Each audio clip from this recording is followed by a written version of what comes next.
Terre de rugby avec Samsé. Samsé, bravo les hommes en bleu. Terre de rugby avec Grenoble-Alpes Métropole.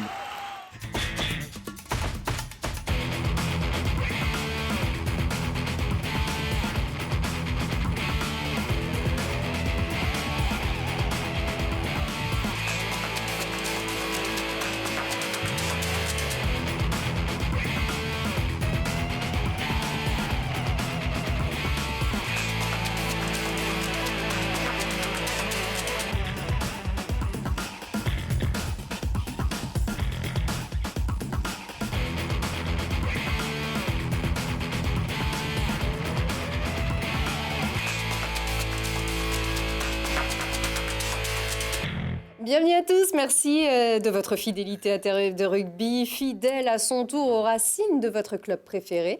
On aime ces racines, on aime les cultiver et se rappeler d'où l'on vient. Et les moins de 21 ans ne peuvent pas connaître le challenge Yves du Manoir, tournoi prestigieux qui a cessé en 1996 pour fusionner d'abord avec la Coupe de France et ne rester ensuite qu'un souvenir, un très beau souvenir pour les Grenoblois qui, il y a 30 ans, ça ne se voit pas sur ce plateau, mais ces garçons ont remporté ce trophée. On va en parler avec les acteurs donc, de cette belle histoire et qui sont en plus de véritables légendes vivantes du FCG. Avec nous, Jean-Marc Roman, bonsoir. Bonsoir. Gilbert Brunat, bonsoir. Et également derrière vous, Éric Ferruy, Alain Gély et puis Thierry Picard, ceux qui entretiennent aussi la mémoire de l'association des Rouges et Bleus avec les anciens joueurs Jean-Claude Barthalet et Alain Michel qui sont là derrière, très sages pour l'instant. Et avec nous aussi Olivier Biquet. Comment on dit? C'est ça, très bien. Bonjour. Très bien. Beaucoup Bonjour. vous connaissent au FCG? Peut-être, je ne sais pas. Des anciens, oui, certainement. Des Des nouveaux, je ne pense pas. Vous avez créé une association pour la mémoire d'ailleurs des Rouges et Bleus qui s'appelle Les Rouges et Bleus d'ailleurs. Oui. On peut le dire, pour ceux qui prennent l'émission en cours, allez regarder la page Facebook des Rouges et Bleus anciens joueurs, vous allez voir. Voilà. C'est plein de photos d'archives et de bons vieux souvenirs. Comme bien sûr se souvient Guillaume Ménard, notre consultant. Bonsoir Guillaume. Bonsoir Lucie. Nous on a connu le challenge du manoir. Ouais, moi j'allais voir ça à l'époque à Bourgoin. Et ben voilà. Mais à l'époque on venait gagner à Grenoble. Yes, ça provoque. Ça y est, c'est parti. Attention, Jean-Marc Roman ne se laisse pas faire, c'est pas le genre. En tout cas, vous êtes à la manœuvre des célébrations de ce titre. C'était le 10 mai 1987. Vous avez donc remporté le challenge Yves du Manoir et vous allez fêter ça. Alors, d'abord, on va se mettre tout de suite dans le bain et on va le voir, ce trophée, donc, remporté à Narbonne au terme d'un match survolé par Grenoble contre Agen, 26-7. Et quand on vous parle de légende, c'est juste Willy Peppenjack qui soulève ici le bouclier. C'est une photo qui symbolise même toute une époque qu'on peut appeler l'âge d'or du FCG. Pour toi d'ailleurs, Guillaume? C'était la grande époque, c'est l'époque où on construisait encore le rugby par les avants. Donc c'était la force de ce club-là. Et puis voilà, c'est une montagne infranchissable. La grande époque, des grands joueurs aussi de renom, des gens qui sont à la fois qui ont porté les couleurs haut et fort, qui sont restés au club, qui y sont attachés, qu'on voit régulièrement autour de la pelouse. Et ça, je crois que malheureusement, c'est peut-être un cliché, plus que c'est quelque chose qu'on ne retrouvera plus dans l'avenir, ou moins. Mais c'est pas qu'une légende, ce n'est pas qu'une époque, puisque à l'époque, Jean-Marc, vous qualifiez régulièrement pour les phases finales, également pour les finales, pour la finale de ce challenge du manoir. Vous l'aviez perdu l'année d'avant, vous l'avez aussi perdu en 90, mais vous aviez en fait tout remporté, sauf ce bouclier de Brennus finalement. On n'a pas tout remporté, on a remporté pas mal de choses, mais des quarts de finale et demi-finales. Mais certaines demi-finales qui nous ont fait mal, contre Bayonne par exemple, en 82 il me semble. Oui. Donc voilà, donc après c'est vrai qu'on était dans les phases finales jusqu'en 89 ou 90, puisque la dernière c'est 91-92 je crois, ou 92-93. En tout cas, tout vous réussissez en fait à l'époque, vous étiez vraiment... Tout ne réussissait pas, mais on avait beaucoup de on avait pas mal de choses, quoi. Voilà, il y avait des bons joueurs, mais bon, vous savez, on jouait toute l'année. On jouait pas des demi-matchs. On commençait le 15 août et Et on finissait au mois de mai, voilà, quand on finissait les saisons. Mais voilà. Et le rugby n'était pas professionnel encore. Et le rugby n'était pas professionnel. Voilà. Et on s'entraînait 3 fois, 4 fois par semaine pour certains. Quoi. On va rappeler d'abord tout de suite ce que c'est que ce challenge Yves du Manoir. Hein. C'était une compétition qui opposait les meilleurs clubs de France, qui a été créée en 1931, qui portait le nom d'un joueur du Racing qui est décédé tragiquement dans un accident d'avion en 1928 à l'âge de 23 ans. Mais il consistait en quoi, Gilbert, ce tournoi? Est-ce que c'était un petit championnat? Comment ça se passait en fait? Le Challenge Yves du Manoir, c'est des clubs sur invitation qui y participaient. Je crois qu'il y avait que 24 clubs, je crois. C'était par rapport au classement des uns et des autres ou... C'est le Racing Club, c'est le RCF qui invitait, qui était Club de France, qui invitait justement les équipes à participer au du Manoir. Quoi. D'accord. Voilà. Et qui s'est arrêté en 96, puisqu'il a fusionné avec la Coupe de France, qui a elle aussi disparu par la suite. C'est vrai que le professionnalisme, c'est ça, le professionnalisme et la Coupe d'Europe sont passés par là. Alors à l'époque, on pouvait quand même considérer que c'était un lot de consolation finalement lorsqu'on échouait. C'était un second championnat, oui. C'était un style de Coupe de France, voilà, entre guillemets. Quoi. Oui, pardon, Olivier. C'était quand même prisé. Il n'y avait que des grosses équipes qui gagnaient chaque année le du Manoir. Ah, il était prestigieux. Hein, c'était prestigieux. Après le championnat, c'était le du Manoir. Il y a aussi les choses, c'est qu'avant les matchs, les deux équipes mangeaient ensemble. C'était une obligation. C'était une tradition. Il fallait manger ensemble. C'était, voilà. Avant le match. Avant le match, oui. D'accord. Et après le match? Après le match, on buvait des bières. Ah, ben voilà. Ça, c'est bien. Il faut dire la vérité. On va pas c'est vrai que... Et cette année-là, en 87, c'est l'année où on ne se qualifie pas en championnat. Oui, vous aviez échoué, ouais. Effectivement. Justement, des seules années où on ne se qualifie pas. Où vous n'étiez pas qualifié. On parlera d'ailleurs des années qui ont suivi, puisque vous les aviez connues, vous étiez resté. Mois et demi sans jouer, tout à fait. Tout à fait. Allez, le 10 mai 1987, cette fois les Anges de l'Ovalie étaient avec vous. Donc il est finalement arrivé au bon moment, hein, ce challenge et ce trophée, à une époque où le Brennus vous avez donc échappé. En plus de peu, quand même, il vous échappait ce bouclier. Alors là, c'est donc le 10 mai 96, c'est 87, on rappelle, hein, on est à Narbonne. C'était un match contre Agen. Celui-ci, vous l'aviez vraiment survolé, hein, 26-7. Non, sur mes souvenirs, je crois qu'on avait une mi-temps qui était un peu serrée, je crois. Mais après, sur la deuxième mi-temps, on n'a jamais été trop inquiété par cette équipe d'Agen, qui avait une pléiade d'internationaux aussi, hein, quand même. Non, c'est pas moi, là. Et qui devait partir en tournée juste la semaine d'après. Il y avait la Coupe du Monde qui attaquait, la première Coupe du Monde. Ah, celle-ci en 87. Et ouais, la première, on a vu, vous étiez entraîné ensuite par l'une des plus grandes légendes du FCG, hein, par Jean Liénard. Tout à fait. Voilà, très bien. Jean Liénard qui avait été... C'était le capitaine en 54 de l'équipe championne. Ah, je crois pas. Je crois pas. Non, c'était Guy Beltante. Guy Beltante, oui. C'était Guy Beltante, bien évidemment. En tout cas, c'était vraiment toute une génération. Expliquez-moi, racontez-le-moi un peu ce match face à Agen. Donc là, vous aviez... c'était vraiment la saison où il fallait le remporter, ce challenge du Manoir. Hein. Au bout d'un mois et demi, quand même, se rejouait, on ne savait pas trop où on en était. Quand même, je pense que tous les joueurs qui sont là pourront vous le dire. Hein. Et c'est vrai que ce 10 mai, là, on rencontrait l'US à Genèse, où il y avait une pléiade d'internationaux, quand même. Je crois qu'ils étaient sur la Coupe du Monde, ils devaient être 5-6 au moins minimum. Ils étaient pratiquement tous internationaux. Si tu peux les énumérer, j'ai... en face, hein, du côté d'Agen, on peut les citer. Hein. Il y avait juste Lacombe, Céla, Motte, Glaise, Delage, Berbizier. Berbizier, voilà, Herbani, Capou, Graton, allez-y. Graton. C'est ça, Graton, Pujade, Tolo. Ah, vous êtes bien là, vous vous en souvenez bien. Oui, c'est vrai qu'on s'est rencontrés plusieurs fois. Alors, en plus, c'est des joueurs de notre génération, on s'en souvient. Ouais. Oui, et alors de votre côté, on peut la citer, hein, la compo, donc Meunier, Gély, qui sont tous là derrière hein, pour certains. Mesny, Zago, Mathias et Mazi, Bruna, Gérassi, Monteil, Willy, Pepenjak. Pas Freddy, cette fois-ci. Non. Il avait arrêté.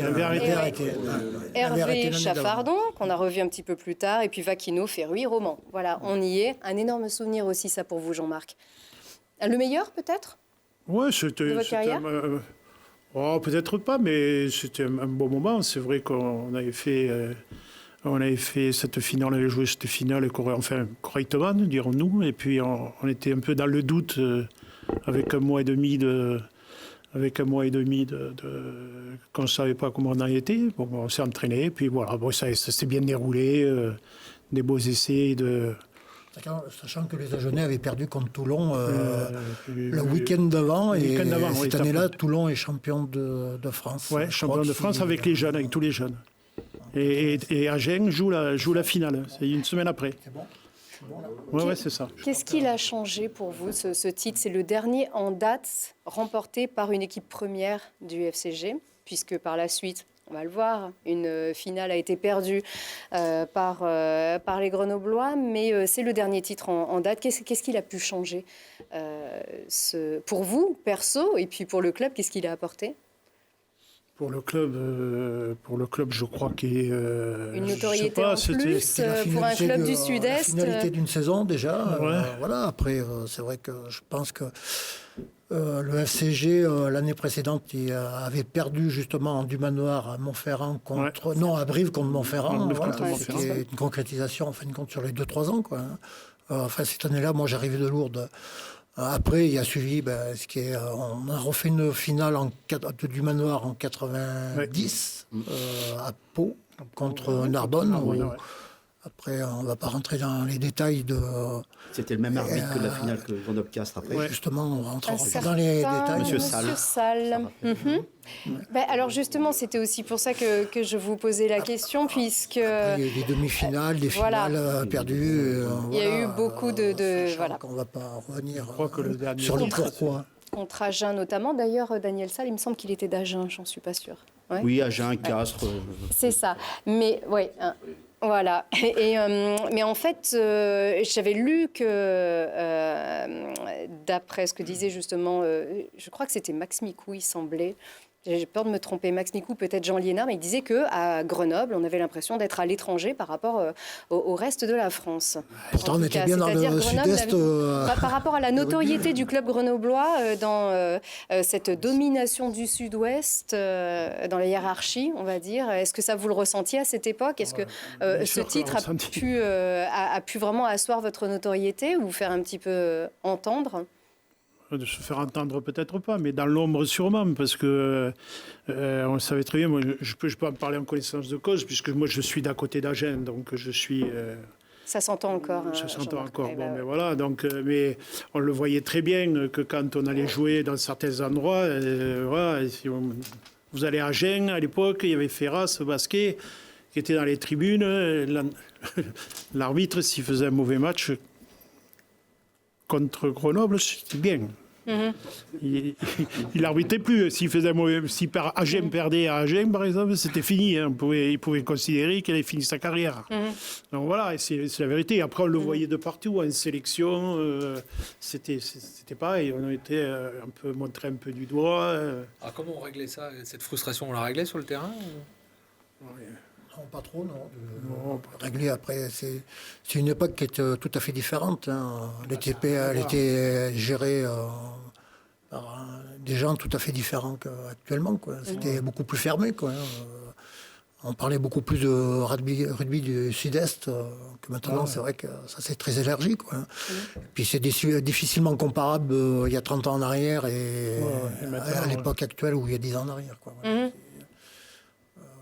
On n'était pas encore professionnel, maintenant c'est professionnel, il y a beaucoup de choses qui ont changé. Donc vous réjouissez Jean-Marc aussi aujourd'hui de ce qui se passe autour du club. Oui, après la frustration qu'on a pu avoir justement où on a été lésé quand même sur certains matchs, ça il faut bien le reconnaître. Tant que je vous ai tous les deux à côté, il y a une chose aussi qui vous lie, vous avez un point commun, c'est le resto. Vous avez tous les deux été patrons de resto. Tout à fait, il y a quelques années. Ah ouais, c'était pas le même, mais...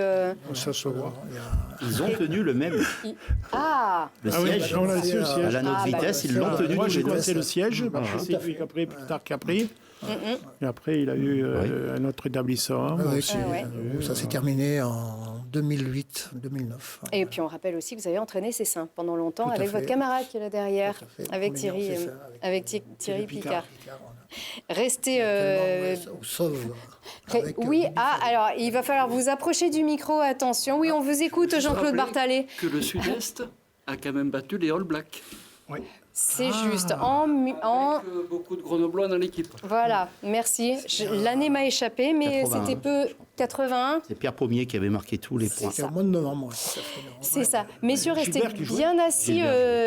Restez bien assis ici. On va accueillir Éric Ferruy et Alain Gély donc à votre place. On va parler de cette génération. Guillaume, on peut tous les reconnaître ici. Olivier, d'ailleurs, on peut vraiment parmi tous ces garçons, il y a beaucoup de mammouths parce qu'en fait, c'est la génération pré-mammouth dans cette équipe qui a remporté cette victoire du manoir. Il y avait à peu près, alors peut-être pas la moitié, mais c'était vraiment une génération qui a préfiguré cet âge d'or des mammouths aussi, ouais. Une partie a joué la demi-finale en 92 contre Biarritz, là où après Jacques Fourou est arrivé. Et voilà, ça c'est des photos, des photos, voilà. Oui, alors ça c'est Alain Gély justement. C'est quelques dossiers un peu que vous nous avez confiés, Olivier, où on peut reconnaître, allez-y. Hein, Richard Zago, là il y a Fred de Vélo, avec Claude Prompt en face qui jouait à Romans à l'époque, il me semble. Donc c'était Grenoble-Romans, hein, c'était quand même... Fred Vélo qui n'est pas là effectivement. On peut citer aussi Philippe Meunier. On les a cités de toute façon aussi ces joueurs. Mais c'était pas une même. Ça préfigurait les mammouths. C'était pas une même manière de jouer en tout cas. C'était pas encore. Il y avait déjà une grosse ossature grenobloise déjà depuis un moment. Ils jouent ensemble. Donc après, je me rappelle, est arrivé après la demi-finale de 92.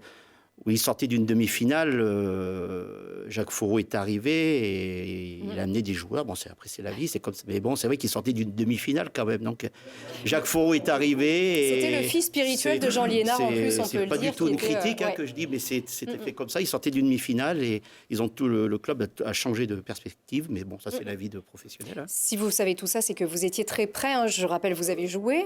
Oui, non, j'ai fait Bidim Cadet. Oui, alors après voilà. Mais vous étiez le responsable photo. Oui, à l'époque, vidéo, même après responsable vidéo photo. On a aussi trouvé un petit dossier d'ailleurs vous concernant. On accueille Éric Ferruy. Bonjour Bibi, hein, c'est ça toujours, ça reste toujours, oui. Ça restera toujours. Et Alain Gély, donc, bienvenue. Merci. Donc, le corbeau. Pardon. Le corbeau. Le corbeau. Oui. Ah oui. Elle a plein des surnoms, ça suffit. Ah, chacun ça. J'ai entendu Galinette tout à l'heure. C'était ça. Voilà. Désolé. Des surnoms volatiles. Si vous voulez qu'on en sorte, on va en sortir, puisque c'est comme ça. Voilà. Donc ancien talonneur et trois quarts centre, on peut dire trois quarts. Trois quarts, elle, arrière. Oui, aussi. Un peu tous les postes. Absolument. Et tous les deux avaient fait partie de cette grande époque. Donc déjà, vous faisiez partie de cette équipe, vous étiez titulaires tous les deux. Mais vous avez aussi, bien sûr, fait partie des mammouths tous les deux. Bien sûr, puisque Éric était aussi sur cette finale de 93. Moi, je voudrais qu'on parle aussi de ce collectif qui avait pu mettre en place aussi Jean Liénard. Ça ne devait pas être facile tous les jours, d'ailleurs, j'imagine, à l'entraînement à cette époque-là. À cette époque-là, si vous voulez, 87, pour moi, le souvenir que j'en ai sur le groupe, ça grimace, ouais. Je compte sur ceux qui sont derrière moi pour grimacer. Non, 87, pour moi, c'est le début de la période du FCG qui... après a trouvé une passerelle jusqu'en 97, c'était une partie des joueurs. Mais ce qui est important, c'est qu'à ce moment-là, le FCG, il avait toujours son nom en haut de l'affiche.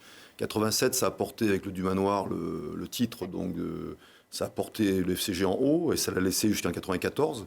Une longue période où après le professionnalisme est arrivé en 95. Et ça a permis au club de vivre les belles années, d'avoir une suprématie qui aurait pu être encore plus importante si on avait été champion en 93. Gagner un Dumanoir, c'est avoir un titre. Perdre une finale, c'est pas grand-chose, quoi. Et puis on a échoué en 92, 93, 94 de la même manière, alors qu'en 87, on avait réussi. Et donc l'image du club a changé par rapport à ça. Moi je trouve que 87, ça a amené la réussite au FCG. Jusqu'à là, on existait en quart de finale, comme disait Jean-Marc, on existait en quart de finale, en demi-finale quelquefois. On n'arrivait pas à porter un titre. Et là, 87, c'est le premier titre. Et je pense que depuis 54, il n'y avait pas eu de titre.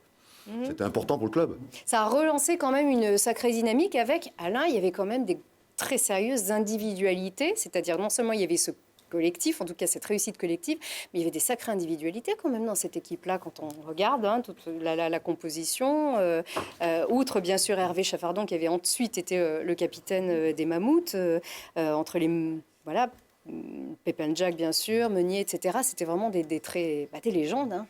Oui, mais bon, ce qu'il faut savoir, c'est que pendant les années 80, le collectif qu'on retrouve ici, ce sont des joueurs qui ont eu des titres ensemble, notamment dans les années, si vous voulez, d'école de rugby.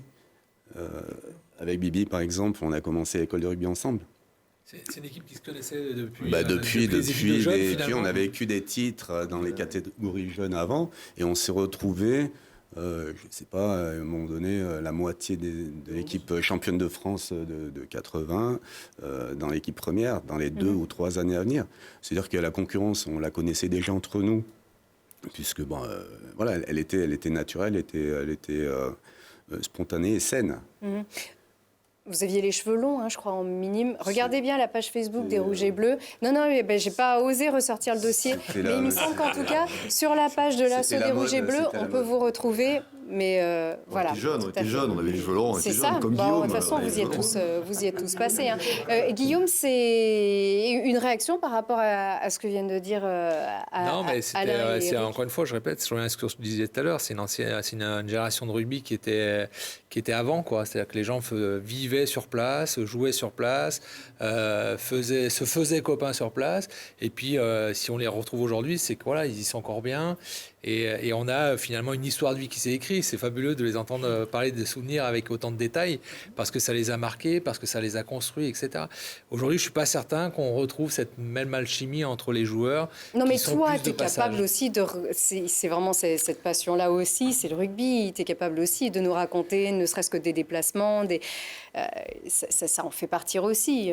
Ça en fait partie, mais voilà, je trouve que c'était une belle époque que nous, on venait voir plutôt derrière la rambarde, en admiration. Mais c'était festif, c'était naturel, finalement, il n'y avait pas cet enjeu financier qu'on a aujourd'hui derrière, où certains peuvent se satisfaire d'être simplement remplaçants ou de faire partie d'un club sans jamais y jouer, dès l'instant où le club a de bons résultats. Là, ce n'est pas le cas. On parle d'image, on dit que ça a été positif, ça a permis au club d'avancer, etc. Donc effectivement, je pense que ça a permis d'assurer une certaine dynamique. Le loupé de 93, je pense que ça a été un frein au développement du club derrière. Très clairement, on voit des équipes comme Toulouse qui se sont structurées grandement, on va dire. Et nous, on a pêché à ce moment-là. Et c'est là où on a commencé à descendre un petit peu avant de remonter. Pardon de vous remettre ça. Par le centre de formation. Mais, tu parles du loupé de 93, on le voit ici. Donc, on vient de voir d'ailleurs le lancer à une main, on le rappelle encore à chaque fois, de Éric Ferruy. Ça, c'est ce qui a suivi. Là, on est en 93. Donc, et alors, tu disais justement, ça a servi aussi votre notoriété, mais pas au point de pouvoir vous imposer. Il y a eu encore ces erreurs-là. Ça, vous l'aviez vraiment senti comme une injustice. On disait, il vous manquait vraiment pas grand-chose si ce n'était ce titre qui vous a malgré tout échappé ici. Oui, mais en filigrane, il y avait toujours ce que disaient Jean-Marc et Gilbert tout à l'heure. Il y avait aussi ce Sud-Ouest qui dominait le rugby toujours à l'époque. Encore cet arbitre qui a pesé lourdement. Donc nous, on était toujours un peu le vilain petit canard dans la Fédération française. On existait, Toulon un peu comme nous aussi, enfin avec un peu plus de titres.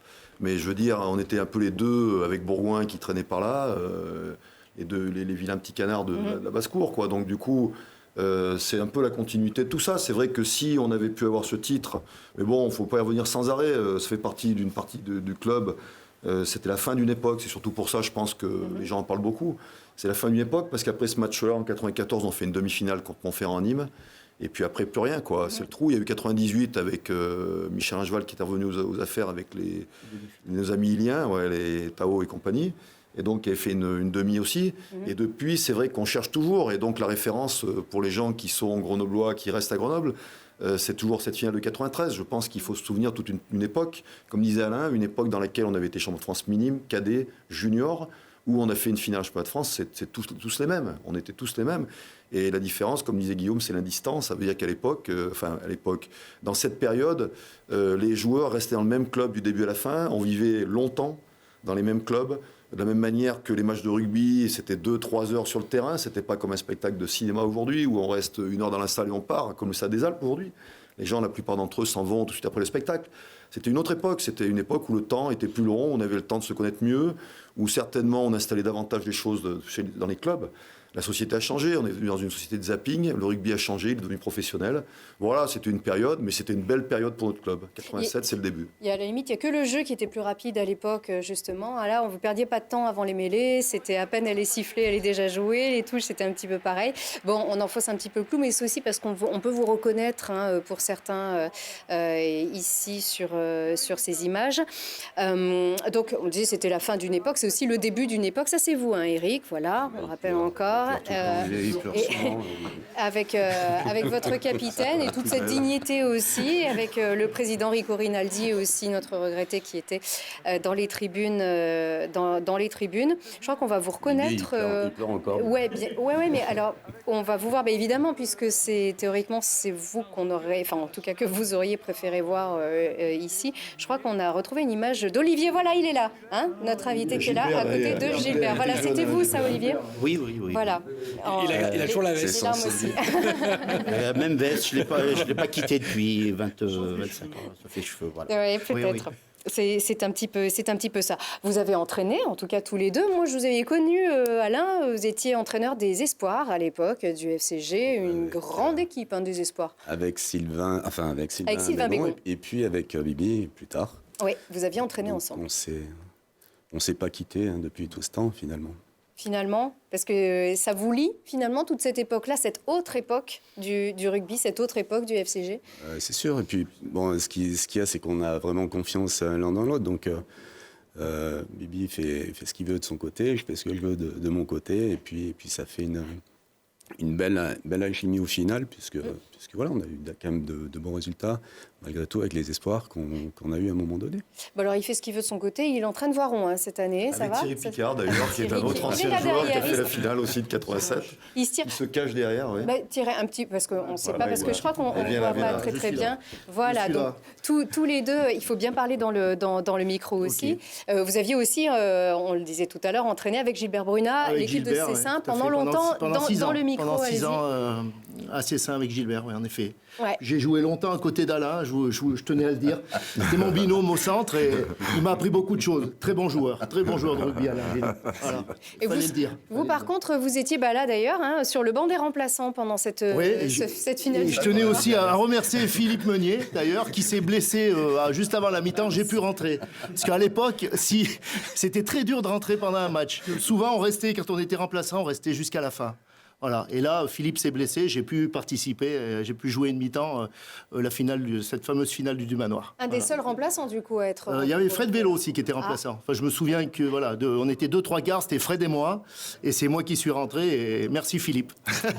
Alors, on lui fait une grosse bise, il n'a pas pu être avec nous, Philippe Meunier, justement. Ah ouais, c'est pour ça. Il nous attend en loge. En tout cas, merci beaucoup à vous, messieurs, d'avoir été avec nous. Bonne chance avec Voiron. On revoit ici quelques images, alors que on va quand même accueillir. Tenez, Thierry, puisqu'on vous a vu 5 minutes, venez nous asseoir avec vous. Messieurs aussi, venez vous asseoir.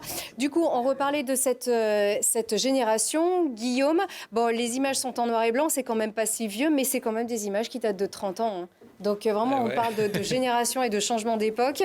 Le rugby, c'était ça à l'époque. Ouais, le temps passe, malheureusement. Ouais. Il passe... Ouais. Guillaume. Non, mais c'est le côté passionnel des choses qui est intéressant, parce que on a l'impression qu'ils vivent encore le match. Jean-Marc Roman, il est là, on vous entend beaucoup, ça c'est vous. Hein, donc, c'est peut-être celui qui a le moins changé, non, Jean-Marc?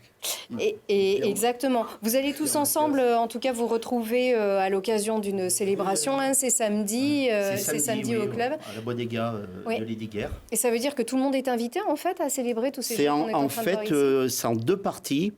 C'est en deux parties. Parce qu'on a oublié de dire quelque chose, c'est que le jour de la finale du Dumanoir, les juniors avaient remporté le même jour sur le même terrain le challenge des provinces contre Tyros. Donc ces deux équipes-là vont se retrouver le samedi 25 à la Bodega à midi, manger ensemble avec les dirigeants de l'époque. Donc voilà, ces deux équipes-là. Et ensuite, à partir de 17h, c'est tous ceux qui ont porté un jour le maillot aux dirigeants, éducateurs, Voilà, il y aura une soirée à la Bodega à partir de 17h avec aussi un repas et tout. On peut encore venir, en tout cas, ceux qui vous écoutent peuvent encore s'inscrire? Oui, bon. oui. C'est bon, très bien. Donc, ils viendront à l'entrée. Tous les renseignements sur votre page Facebook, on le rappelle. Facebook, voilà, ancien joueur. Et je voudrais quand même remercier Adeline Lamarca qui nous a beaucoup aidé pour faire cette page. Je voulais la remercier. Très bien. Et puis Alain Michel, qui est ici, un ancien joueur. Je voulais vraiment que vous disiez un petit mot avant qu'on écoute, bien sûr, nos autres invités. Vous, ce lien intergénérationnel, il est hyper important. C'est pour ça que vous êtes ici à cet assaut des Rouges et Bleus, bien dans le micro. Alors, tout à fait. Moi, je suis content d'être avec des garçons qui ont porté les couleurs rouge et bleu 10 ans après moi. Donc, je suis le grand ancien de cette assemblée. Bon, les années 60, c'est pas non plus... Ça va. Oui, ça commence à peser. Ça commence à peser. Oui, moi, je suis là pour rassembler un petit peu toutes les personnes qui ont porté ce maillot rouge et bleu, qui ont pris du plaisir autour du rugby, dans le rugby, et essayer de faire revivre un petit peu ça à travers les générations, comme on l'a précisé tout à l'heure, avec des gens qui ont pratiqué le rugby sur Grenoble, alors qu'aujourd'hui, les gens passent à Grenoble. À cette époque, on restait au club 10 ans, 15 ans. Ah ben là, les jeunes commencent à re-signer, ça doit vous faire plaisir aussi. Les jeunes formés au club qui aujourd'hui s'inscrivent dans la durée. Tout à fait. Alors justement, on veut profiter de cet événement-là des vainqueurs du manoir pour essayer de faire rencontrer tous ces anciens avec tous ces jeunes qui arrivent maintenant et essayer de recréer, alors non pas comme dans certains clubs, un rassemblement de grands anciens qui est assez limité, mais de donner l'ouverture rouge et bleu à tous ceux qui ont participé à la vie du club. Que ce soit des anonymes qui ont porté les maillots, qui ont nettoyé les maillots, qui ont porté les seaux d'eau, et ainsi de suite, qui ont fait soigneurs, qui ont fait éducateurs. Tous ces gens-là font partie aussi de la vie du club. Il ne faut pas les oublier. Et je crois qu'il reste encore beaucoup vivants et on souhaite les accueillir. Donc, au moins ce week-end, s'ils peuvent venir. Et en tout cas, nous allons faire d'autres manifestations de façon à rassembler tout ce beau monde. Et je tenais à dire aussi qu'on a le soutien du président Martinez pour relancer un petit peu cet esprit au sein du SCG. Très bien, mais c'est bien pour ça aussi qu'on voulait vous donner la parole ici aujourd'hui. Merci Alain Michel. Certains, peut-être ici d'ailleurs, se souviennent aussi de vos performances à l'époque, au même titre que celles de nos invités ici. Merci beaucoup Alain. D'ailleurs, on peut le dire, ce lien intergénérationnel que vous évoquiez à l'instant, on le retrouve avec, regardez Jean-Marc, décidément, on vous voit sur toutes les images ici ce soir sur Télé Grenoble. C'est justement ce lien qui est mis en valeur par la cérémonie des caps du FCG. Ça, je suppose, Olivier, ça doit bien vous faire plaisir aussi. Avec, on le voit, hein, donc vos coéquipiers, les frères Pepelja qui sont ici. Alors, ils sont très discrets, hein, généralement. Ils ne veulent pas trop s'exprimer par modestie devant nos caméras. Je suis sûre qu'on pense bien à eux, bien sûr, ici. Mais c'est vrai que ce sont des personnes extrêmement discrètes et ô combien sympathiques, d'ailleurs. Ils seront là, d'ailleurs, les frères Pepelja. Est-ce qu'on peut les voir samedi?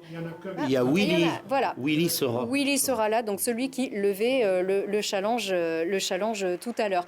Guillaume, ça, c'était très important pour moi. Ils sont ici, hein, donc tous les garçons. Hein, voilà, Gilbert Brunat, vous êtes souvent mis à l'honneur. On parlait tout à l'heure de légende. Ce type de cérémonie, ce type d'événement, comme ici les 30 ans du manoir, c'est aussi ce qui entretient, comme le dit Fabrice Landreau, l'ADN vraiment d'un club et entretient vraiment les valeurs de l'Ovalie, comme on le dit. C'est ça qui est vraiment important, c'est ce lien, c'est ceux qui ont fait ce club et qui font perdurer les valeurs aujourd'hui encore. À l'époque, ils trichaient pas, quoi. C'est-à-dire qu'ils venaient avec leur corps, leur âme, leur esprit, et puis c'était tout. Ils venaient pas chercher de l'argent quelque part. Donc ça simplifiait la relation humaine. C'était le côté direct, franc, qui permettait aujourd'hui de garder, de faire préserver, on va dire, ces valeurs rugbystiques. Et ça se retrouve aussi aujourd'hui, tout de même. On ne peut pas opposer justement. Je pense que c'est un peu moins, et le rôle qu'ils peuvent avoir, et à travers ces cérémonies, on le voit, c'est d'être les garants finalement d'une certaine éthique du rugby, et de rappeler aux jeunes ce que doit être le rugby, parce qu'on n'est que de passage dans un club, et c'est qu'une petite partie de la vie professionnelle maintenant. Alors eux, finalement, on voit pour certains, ça perdure dans le temps. C'est vraiment leur vie. Les joueurs auront d'autres boulots à faire derrière, et d'avoir conscience de ce repère aux anciens, de ce qu'était le passé, de l'amitié entre les gens. Ça donne le bon exemple finalement aux jeunes. Je pense que c'est en ça où c'est important de conserver cette mémoire et qu'il soit régulièrement mis à l'honneur, que les gens n'oublient pas que s'il y a un club aujourd'hui, c'est parce que les gens y ont joué par le passé et ainsi de suite. D'ailleurs, les joueurs actuels qui sont capés sont ceux qui transmettent aussi ces valeurs dont tu parles. Ce sont des joueurs qui ont probablement reçu des propositions d'un petit peu partout, des joueurs de grande qualité et qui préfèrent rester ici à Grenoble et défendre les couleurs. Mais je crois que, par le passé, c'est vrai qu'il y avait déjà à l'époque, il y avait un bassin économique important avec de gros chefs d'entreprise qui étaient souvent les présidents de clubs, qui permettaient à ces joueurs de rentrer dans la vie active ou d'ouvrir certaines portes qui leur permettaient de favoriser cette reconversion ou du moins l'emploi. Là aujourd'hui, avec ce passage un peu plus rapide, peut-être que certains joueurs loupent ces ouvertures de portes et ça c'est bien dommage. En tout cas le FCG c'est votre vie aussi, ça en fait partie, Thierry Picard, le rugby c'est votre vie aujourd'hui encore en tout cas. Oui, c'est vrai, quand on joue au rugby, on a toujours du mal à arrêter. Alors déjà, il y a la carrière de joueurs qui s'arrête et là, ça fait drôle parce que quand on a vécu au rythme des saisons, on est pris là-dedans. Surtout derrière, c'était pas trop... Surtout derrière, ils n'étaient pas trop usés. Pas trop usés, c'est vrai qu'on a peut-être joué un peu plus longtemps que les trois. Quoique, il faut continuer à courir vite quand on joue derrière et en vieillissant, encore moins vite. Devant, c'est peut-être plus facile de jouer en marchant. Et alors, un petit clin d'œil. Jean-Marc, je te laisse régler le problème. J'embarque derrière toi. Je me méfie parce que j'ai du monde derrière moi. Alors je vois que ça, au moins, ça traverse les générations. C'est déjà une bonne chose. Ouais. Oui, Thierry. Non, donc... on s'est toujours taquiné entre les avant et les trois quarts, mais bon, on s'apprécie. On sait que pour faire l'équipe, il faut des deux. Et puis, c'est vrai qu'après, c'est difficile d'arrêter, mais bon, on n'a pas le choix. Mais le fait de pouvoir continuer par le biais de l'entraînement, c'est quand on aime ça, c'est sympa. Voilà, Qu'est-ce que votre expérience d'ancien joueur, qu'est-ce que vous prenez de cette expérience-là pour transmettre aux jeunes générations ou aux joueurs actuels que vous entraînez? J'essaye de. C'est vrai que l'expérience de joueur compte beaucoup. J'essaye de me servir de ce que j'ai vécu sur l'aspect technique, même collectif, en règle générale, pour transmettre ce que moi j'ai connu. Après, c'est puis de transmettre aussi cette envie, de les aider, de les aider à progresser, à réussir. Donc c'est un ensemble de tout ça. Qu'est-ce qu'on retrouve de commun entre... C'est peut-être plus facile à travers votre rugby et celui d'un club comme Voiron maintenant qu'un club comme Grenoble actuellement. Qu'est-ce qui est commun à ça? C'est vrai que le côté, ce qui est commun, c'est que le rugby de Grenoble à l'époque où on y jouait, c'est ce qu'on retrouve dans un club amateur qui peut être Voiron aujourd'hui. C'est que les joueurs, on s'entraîne 2 à 3 fois par semaine, comme à l'époque avec le FCG. On a tous un boulot, les joueurs ont un boulot, on l'avait aussi, donc il y a l'aspect fatigue de la semaine de travail, plus les entraînements par-dessus. Donc tout ça, c'est à gérer, à ressentir aussi la fatigue du groupe, s'il y a des périodes un peu plus difficiles physiquement par rapport à la fatigue générale. Donc ça se ressemble et il faut prendre en compte tout ça pour ce que les joueurs soient au mieux le dimanche pour qu'ils soient performants dans des matchs. Jean-Claude Barthalet, vous faites partie de cette association des Rouges et Bleus. Vous aviez joué juste avant ces garçons, en fait. J'ai joué avant et puis j'ai joué aussi avec un peu avec qui sont là. D'accord. Ouais. Donc beaucoup se souviennent. Vous n'aviez jamais quitté ce club-là au point aujourd'hui de transmettre la mémoire aux... Alors, vous êtes encore ici aujourd'hui. Moi, j'ai joué au rugby tard, déjà, pour commencer. Et après, je suis parti à l'armée et j'ai joué à Toulon. Après, je suis venu à Vienne et puis j'ai joué à Namur et puis j'ai fini à Grenoble. Moi, aujourd'hui, c'est plus mon rugby. Je ne me reconnais plus dans le rugby aujourd'hui. Rien du tout? Un peu, j'aime le rugby, donc j'y vais. Vous êtes encore là? Je suis là, mais je vais jouer au golf. Je ne me reconnais pas trop dans le rugby actuel. Je trouve que... après, j'ai entraîné quand même pas mal de temps, pendant 10 ans, et puis je suis parti à Lyon et j'ai arrêté d'entraîner. J'ai trouvé que le rugby, après, les jeunes venaient consommer. Les gens venaient au rugby s'ils en avaient envie, s'ils n'en avaient pas envie, ils venaient pas. Et puis, il fallait se débrouiller. Moi, j'ai fait des entraînements avec 5 joueurs. Ah oui. Donc, on peut se dire que c'est une généralité qui comporte des exceptions, mais ça, vous l'avez véritablement vécu. Moi, j'ai alors. vécu ça. Est-ce que votre génération, ça vous a pas donné un statut aussi, le fait d'accéder à ce niveau, d'être reconnu par... Si, après le rugby m'a apporté plein de choses, alors ça, je le reconnais. Il n'y a pas aussi bien dans ma vie professionnelle que dans la vie de tous les jours, avec des connaissances extraordinaires. On fait des rencontres vraiment extraordinaires au rugby. Voilà, après prends tout, moi j'ai joué avec des... Je me rappelle, quand j'étais à Toulon, j'ai joué avec le directeur de la faculté de Toulon. En troisième mi-temps, c'était extraordinaire. C'était pire que nous, quoi. Donc c'est pour ça qu'aujourd'hui, vous voulez transmettre ça, en tout cas ce qu'il reste de cette époque-là, pour les faire perdurer autant que possible. Je pense qu'on n'est plus, optimiste. On n'est plus dans cette époque-là. Aujourd'hui, on voit bien, c'est professionnel, c'est tout carré, les gens ont des contrats. Avant, on finissait les matchs, on faisait le tour de Grenoble dans les bars, il y avait les supporters, il y avait tout le monde. Aujourd'hui, vous êtes au Stade des Alpes, vous êtes dans le chapiteau, vous voyez 1 ou 2 joueurs qui n'ont pas joué qui passent. C'est bien, il y a la bodega aussi, ça vit bien, on a un bon DJ aussi, c'est plutôt sympa aussi. Dans le chapiteau, vous voyez 2 ou 3 joueurs qui n'ont pas joué, qui font leur tour. Vous leur dites bonjour, mais vous ne voyez jamais un joueur qui a fait un match presque. Bon, en tout cas, on parlait de génération tout à l'heure, voilà. Ainsi en est-il. Bon, j'espère vous garder beaucoup de ferveur, en tout cas pour nos joueurs, nos cadres et nos jeunes qui vont disputer un match hyper important. Vendredi soir au Stade des Alpes, ça sera contre Colomiers. On a déjà dépassé notre timing, donc on est obligé de conclure. Je suppose que vous serez là dans les tribunes. Oui. Voilà, il faut pousser fort, effectivement. Vous ne serez pas les seuls, d'ailleurs. Alors, il y aura de la musique, les Mammouths. Donc, le club des supporters va faire venir une bandasse. Donc, 18 musiciens qui viennent de Tess, donc, et qui vont animer le stade. Et la bodega aussi après le match. Et bien sûr aussi, il y aura ces enfants. Ça, c'est sympa d'apporter les enfants avec l'équipe. Les Mammouths Kids, donc, qui escortent les joueurs. C'est encore possible. Il faut s'inscrire toujours avant le match, dans la limite des places disponibles, sur la page Facebook des Mammouths. On fait beaucoup de pubs pour Facebook aussi, décidément, quand on parle de génération. Mais merci beaucoup, messieurs, d'avoir été avec nous. Belle fête samedi aussi. C'est 30 ans du challenge du manoir. Merci Olivier. Guillaume, on te retrouve la semaine prochaine. Et puis, faites bien la fête et merci à tous d'avoir été ici avec nous. Merci, messieurs. Merci.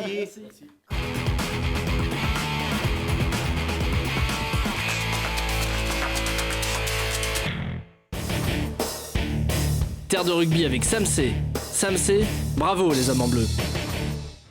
C'était Terre de rugby avec Grenoble Alpes Métropole.